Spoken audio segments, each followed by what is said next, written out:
Señor, yo te doy muchísimas gracias por darnos la oportunidad de congregarnos aquí en el Centro de Restauración Internacional CRI, en Bogotá, en Colombia. Y antes de la palabra de poder que nos das todos los domingos, Padre, gracias por esta enseñanza sobre finanzas, que sí necesitamos definitivamente conocer tu voluntad con las finanzas, creerte y obedecerte, porque tú eres el dueño de todo, Señor. Por eso vamos a tu palabra, para que tú nos enseñes lo que no sabemos y nos recuerdes lo que ya sabemos. Y tal vez no lo estemos poniendo en práctica. Señor, yo pido por los hermanos que están poniendo en práctica tus enseñanzas sobre finanzas. Y los que no, pido para que se arrepientan, te pidan perdón y empiecen a practicar el ofrendar y el diezmar para tu obra. Tu palabra dice que tú abres las compuertas de los cielos y bendices hasta que sobreabunde al que entrega los diezmos para que estén en los fondos de tu obra. Eso dice tu palabra. Y esa bendición no era solamente para los israelitas, esa bendición es para todos tus hijos. Eso dice tu palabra, y yo pido que sigas abriendo las compuertas del cielo o de los cielos y bendice financieramente a los que están cumpliendo con honrar tu obra al entregar dinero para que tu obra siga adelante. Te lo pido, Padre Santo, en el nombre de nuestro Señor Jesucristo. Tu palabra dice que tú honras al que te honra. Amén. En el Nuevo Testamento, Nueva Versión Internacional de la Biblia, segunda carta del apóstol Pablo a los Corintios, y les pongo una tarea a todos, porque por cuestión de tiempo no alcanzaría a hacer un análisis profundo, duraríamos horas si quisiera analizar el capítulo 8 y el capítulo 9. Entonces la tarea es que ustedes, por favor, estudien capítulo 8 y capítulo 9, Nueva Versión Internacional de la Biblia, de la segunda carta del apóstol Pablo a la iglesia de los Corintios. Muy bien, pero en algunas Biblias, la Biblia es una, ¿no? La palabra del Señor revelada es una. Cambian las versiones, pero dice lo mismo, para que lo tengamos en cuenta. Entonces, ejemplo, en la Nueva Versión Internacional, el capítulo 8 titula Estímulo a la generosidad. Y en el capítulo 9, versículo 6, el título es Sembrar con generosidad. Y ahí habla de sembrar dinero. Es muy importante que podamos hacer un buen estudio exegético, hermenéutico en la Biblia, para que no hagamos, valga decir así, hablar a la Biblia lo que ella no quiso hablar, sino que realmente dejemos que Dios me diga lo que me quiso decir, para no descontextualizar la palabra del Señor. Bien, entonces el apóstol Pablo estimula a la iglesia para que sea generosa financieramente hablando, para que den dinero, para que siembren dinero. Interesante, tú puedes sembrar dinero y cuando uno siembra una semilla, uno busca buena tierra, no la va a sembrar, la tira al camino, a un lugar que esté pavimentado. ¿Quién va a sembrar una planta, una semilla en un lugar que no sea tierra y tierra buena? Se cerciora que quedó bien sembrada la semilla porque en su tiempo va a dar fruto. Pues eso enseña el apóstol Pablo financieramente hablando. Mucha atención. Por ejemplo, en el capítulo 9, versículo 6, dice la palabra, recuerden esto, o sea que ya lo sabían. El que siembra escasamente, escasamente cosecha, y el que siembra en abundancia cosechará. Cada uno debe dar lo que haya decidido en su corazón, no de mala gana ni por obligación, porque Dios ama al que da con alegría. Y dice el versículo 8, y Dios puede hacer que toda gracia abunde para ustedes, de manera que siempre, en toda circunstancia, tengan todo lo necesario y toda buena obra abunde en ustedes, como está escrito, dice el apóstol Pablo, repartió sus bienes entre los pobres, su justicia permanece para siempre. Versículo 10, el que le suple la semilla al que siembra, también le suplirá pan para que coma, aumentará los cultivos y hará que ustedes produzcan una abundante cosecha de justicia. Versículo 11, ustedes serán enriquecidos en todo sentido para que en toda ocasión puedan ser generosos. Uno no puede dar si no recibe. ¿Y de dónde recibimos? De Dios. El dinero es de Dios. Y cuando uno es generoso, Dios le da más para sus propias necesidades y para que uno siga ayudando a la obra del Señor. Por eso dice versículo 11, ustedes serán enriquecidos en todo sentido para que en toda ocasión puedan ser generosos y para que por medio de nosotros la generosidad de ustedes resulte en acciones de gracias a Dios. Tremendo.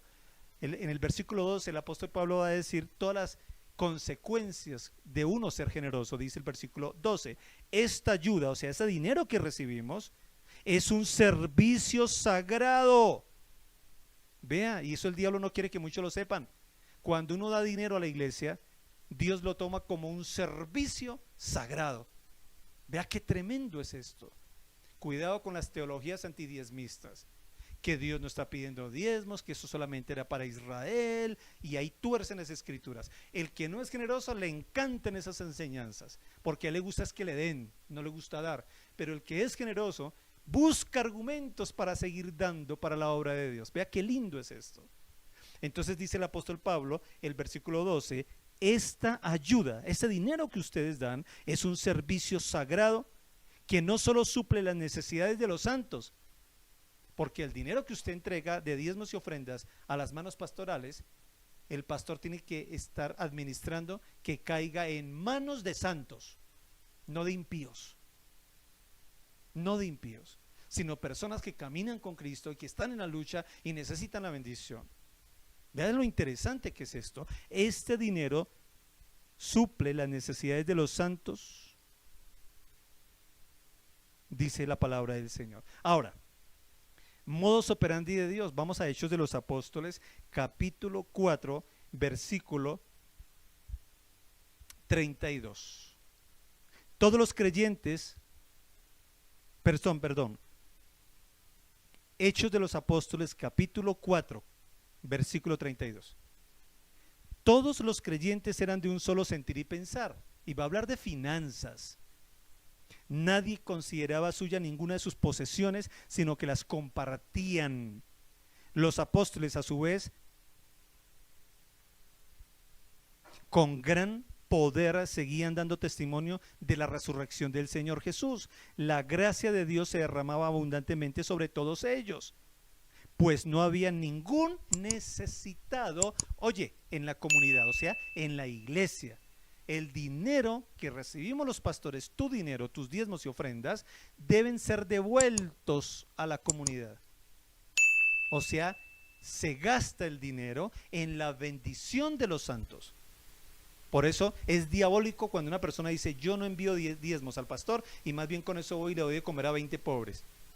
Y esos 20 pobres no quieren congregarse, no quieren entregar su vida a Dios, tienen tiempo para pecar y para todo, y el hermanito por ser ignorante en Dios y por rebelde dice, no, yo no le doy plata al pastor, no, olvídese, yo saco y doy mis diezmos a otros. Está cometiendo rebeldía, está siendo arrogante y de paso está bendiciendo a gente que a veces ni quiere buscar de Dios. El dinero debe llegar a las manos de los pastores y se debe gastar en los santos. Por eso ya leímos hace un momento 2 Corintios que dice que ese dinero que tú das es para bendecir a los santos. Vea lo interesante. ¿Y quién más que conocer quién está caminando con Cristo que el pastor de la iglesia? Por eso el dinero lo debe recibir el pastor de la iglesia y él tendrá que darle cuenta a Dios si lo supo administrar bien en la obra de Dios. Interesante. Ahora, noten esto. Versículo 33. Los apóstoles a su vez con gran poder seguían dando testimonio de la resurrección del Señor. O sea, predicando la verdadera palabra del Señor. Eso es lo que un pastor tiene que hacer. La gracia de Dios se derramaba abundantemente sobre todos ellos, pues no había ningún necesitado en la comunidad. ¡Wow! ¿De qué gracia me está hablando aquí? De dinero. De dinero. Cuando vamos a 2 Corintios, cuando me dice la palabra gracia, de sembrar con generosidad y demás, me está hablando que la gracia de dar. ¿Dar qué? Dinero. Cuando una persona rica tiene la gracia de Dios financieramente hablando. Y como tiene la gracia de tener, debe tener la gracia de poder dar para la obra de Dios. Ahora les voy a demostrar que debes consignar es en la iglesia. Debes consignar que el dinero llegue a las manos pastorales. Asegúrate que el dinero llegó a las manos del pastor. El diablo dice, no le dé dinero al pastor. Dios dice, el dinero va a llegar a las manos del pastor. A él es que tiene que llegar el dinero y él lo distribuye en las necesidades de los santos. Lo voy a demostrar. Presta mucha atención porque hay mucha teología falsa, antidiezmista por internet.